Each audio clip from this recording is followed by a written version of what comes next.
में आप सभी का स्वागत है। तुलसी कृत रामायण में अयोध्या कांड में हम कथा कर रहे हैं और 494वें पेज पर कथा चल रही है। 166वें दिन में आज हम प्रवेश कर चुके हैं। गोस्वामी जी कह रहे हैं कि कहीं भरत मुनि कहा सुखीने, फल जग जीवन अभिमत दीने, कानन करो जन्म भरि वासु, एते अधिक न मोर सुपासु। भरत जी ने कहा, मुनि ने जो कहा है वह करने में संसार के जीवों को इच्छित वस्तु देने का फल होगा। मैं वन में जन्म भर वास करूं, इससे बढ़कर मेरे लिए और कोई सुख नहीं है। लेकिन के अंतर्यामी राम सिय तुम सर्वज्ञ सुजान, जो पुर कहुत नाथ निज, कीजिए वचन प्रवान, सियापति राम जय जय राम, अवधपति राम जय जय राम। श्री सीताराम जी अंतर्यामी हैं और आप सर्वज्ञ तथा परम चतुर हैं। जो आप ठीक कहते हैं तो हे नाथ अपना वचन प्रमाण कीजिए। भरत वचन सुनि देख स्नेहु, सभा सहित मुन भये विदेहु, भरत महामहिमा जल राशि, मुनि मते ठाड़ तीर अबलासी।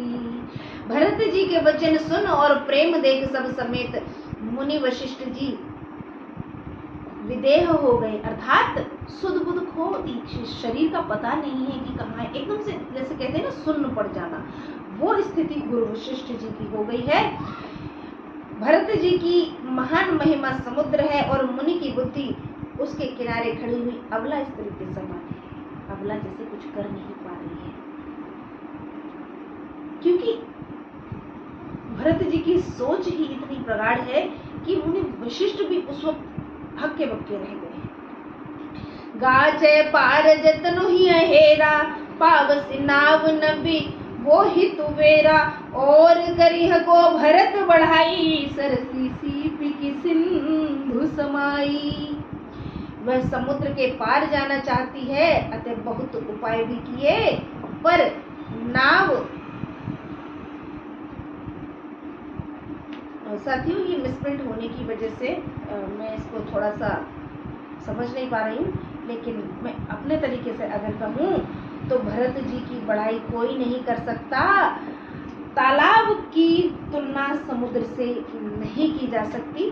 भाव ये है, भरत मुनि मन भीतर भाए, सहित समाज राम पई आए, प्रभु प्रणाम करि दीन सुआसनो, बैठे सब सुनि मुनि अनुशासन। मुनि को भरत जी हृदय से अत्यंत अच्छे लगे और वे समाज सहित सबके पास आए। प्रभु ने मुनि को प्रणाम कर सुंदर आसन दिया। मुनि की आज्ञा सुन करके सब बैठ गए। बोले मुनिवर वचन विचारी, देश काल अवसर अनुहारी, सुनहु राम सर्वज्ञ सुजाना, धर्म नीति गुण ज्ञान निधाना। मुनिवर देश काल और अवसर के अनुसार विचार कर वचन बोले हैं, सुनो राम आप सर्वज्ञ बुद्धिमान हो और धर्म नीति गुण व ज्ञान के भंडार हो।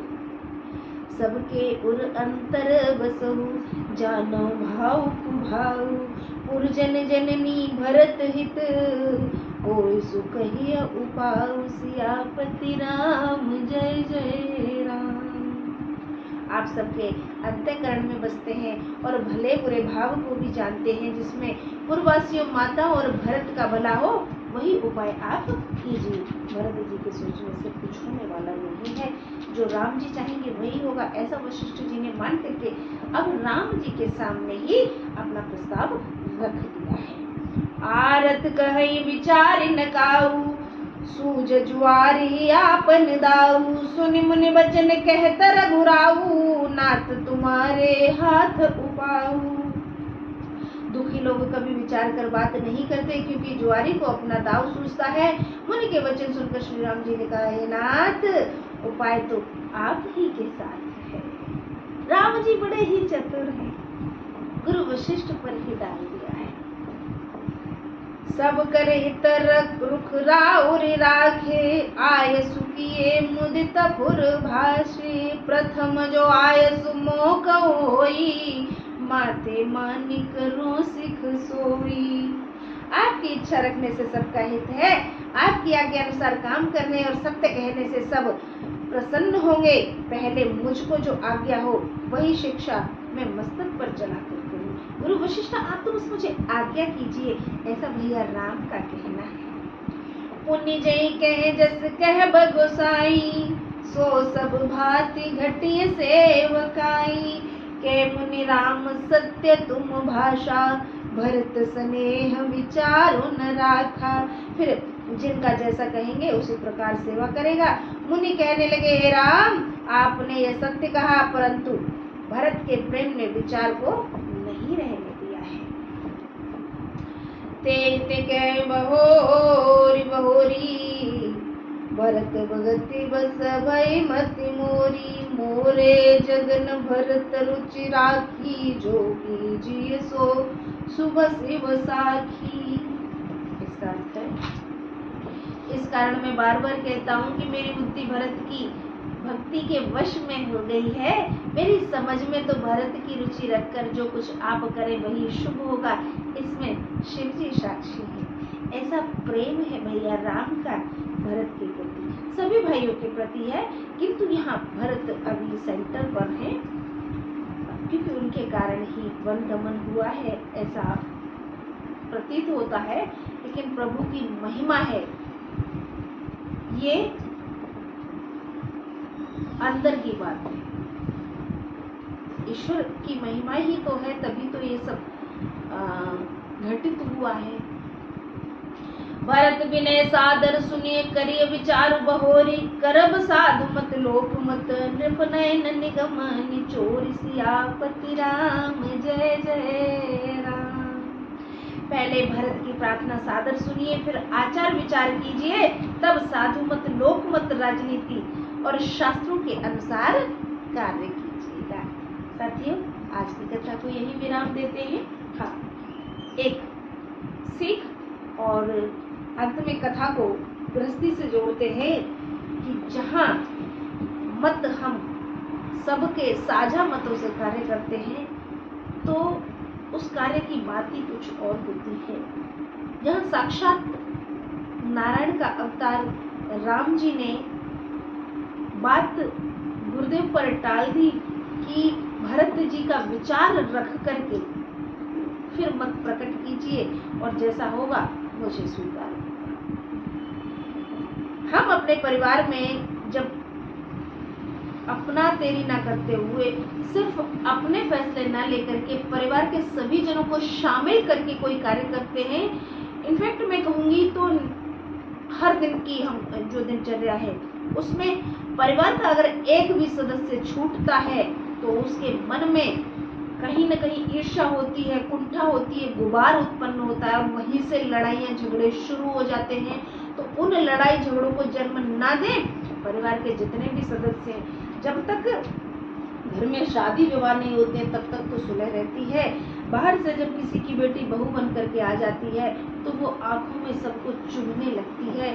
सबको मीन्स सिर्फ ऐसे लोगों को जो सिर्फ और सिर्फ खुद राजनीति करना चाहते हैं, खुद सत्ता का भोग भोगना चाहते हैं। परिवार में मैं बात कर रही हूँ, परिवार में भी सत्ता करते हैं लोग, राजनीति करते हैं। और जो लोग राजनीति करते हैं, जिन्हें लगता है कि मैं तो बहुत चतुर हूँ, मैं तो इस तरीके से बातें करूंगी, पीछे छुपा छुपा के कुछ बोलूंगी, मुंह पे कुछ बोलूंगी, तो ऐसे लोगों का कभी कल्याण नहीं होता है। ऐसे लोगों के जीवन में कभी शांति नहीं होती है। ऐसे लोगों के होते हुए उस घर में कभी शांति नहीं होती है। तो कोशिश कीजिएगा राजनीति करने से बचें। परिवार के सभी सदस्य बराबर हैं, सबको बराबर का दर्जा मिलना चाहिए। धन संपत्ति कोई नहीं मांगता है, पैसा कोई नहीं मांगता है, बशर्ते बहुओं को सम्मान मिल जाए। बहुओं पर इसलिए हम बात कह रहे हैं क्योंकि बात उन्हीं से शुरू होती है। वो बाहर से आई होती है तो वो सबको खटकती है। सिर्फ उन लोगों को, सबको मीन्स उन लोगों को जो अपनी सत्ता, अपनी हुकूमत चलाना चाहते हैं। तो हुकूमत चलाने से घर परिवार नहीं चलते हैं, सरसता सौम्यता के साथ चलते हैं। खाना सभी पेट में खाते हैं, पेट से बाहर कोई नहीं खा लेता है, और बाकी काम तो घर में सभी करते ही हैं, और जो नहीं भी करते हैं तो धीमे धीमे वो करने लग जाते हैं, चाहे वो बहू हो या बेटी हो, ननद भौजाई हो, कोई भी हो। कोई कम कर लेगा, कोई ज़्यादा कर लेगा, लेकिन हर रोज़ वही आप नियम बना के रखेंगे कि नहीं मैंने तो सोच के रखा है कि वो कर लेगी, तो एक समय के बाद उसके प्रति आपका व्यवहार नम्र नहीं होता है, तो वो ऊब जाती है, चाहे वो भाभी हो या ननद हो, तो वहाँ फिर रिश्तों में खटास शुरू हो जाती है। कोई कितना झुकेगा, कब तक झुकेगा, झुकने की भी एक सीमा होती है। कोई बहुत ज़्यादा झुकता है तो लोग उसे मूर्ख समझने लगते हैं। लदे हुए वृक्ष पर जब फल बहुत ज़्यादा होते हैं, वो ज़मीन से लग जाता है तो लोग पत्थर मार मार के फल तोड़ लेते हैं, नोच के खा जाते हैं उस वृक्ष को। यही हाल होता है बहुत ज़्यादा झुकने वाले व्यक्ति का, चाहे वो बहू हो या बेटी हो। हम समान बात करते हैं, बराबर की बात करते हैं, और मैं समझती हूँ कि हम ग्रस्त जीवन में हैं। जब हम इन बातों को समझने लगते हैं तो कहीं ना कहीं हमारे आसपास हम ऑब्जर्व करते हैं, तो उन चीज़ों को हमें शेयर करना चाहिए, बताना चाहिए, बोलना चाहिए, जिससे लोगों में समझ उत्पन्न हो कि भाई ये चीज़ गलत है। झुकने वाले को लोग मूर्ख समझते हैं, लेकिन वे भूल जाते हैं कि वो ईश्वर का एक प्रिय बंदा है जो झुक रहा है। ईश्वर ने हमें झुकना सिखाया है। आंधी तूफान जब आते हैं, जो पेड़ झुक जाता है, लफ जाता है, वो टूटने से बच जाता है दूर घास की तरह, और जो वृक्ष अकड़ में खड़े रहते हैं वो टूट जाते हैं। इसलिए मेरे प्यारे साथियों, झुकना सीखिए। हम तो सभी से प्रार्थना करते हैं, ईश्वर सबको सद्बुद्धि दो, वो चाहे सास हो, बहू हो, ननद हो, ससुर हो, देवर हो, जेठ हो, जेठानी हो, कोई भी हो। एक बार झुककर तो देखिए अकड़ में क्या रखा है साहब। अकड़ से तो आंधी तूफान में पेड़ भी टूट जाया करते हैं। आप तो महज इंसान हैं, आपकी तो जड़ें भी मजबूत नहीं है, आपके पैर जमीन पर हैं। पेड़ों की तो जड़ें जमीन में अंदर होती हैं, फिर भी वो टूट जाते हैं। हमें सबक लेना चाहिए इन बातों से। इसी सद्विचार के साथ श्रद्धा यादव को अनुमति दीजिए, अगली कथा में फिर भेंटोगी। तब तक के लिए नमस्कार, राधे राधे, जय सिया राम। बोलो बेहड़ वाली मैया की जय।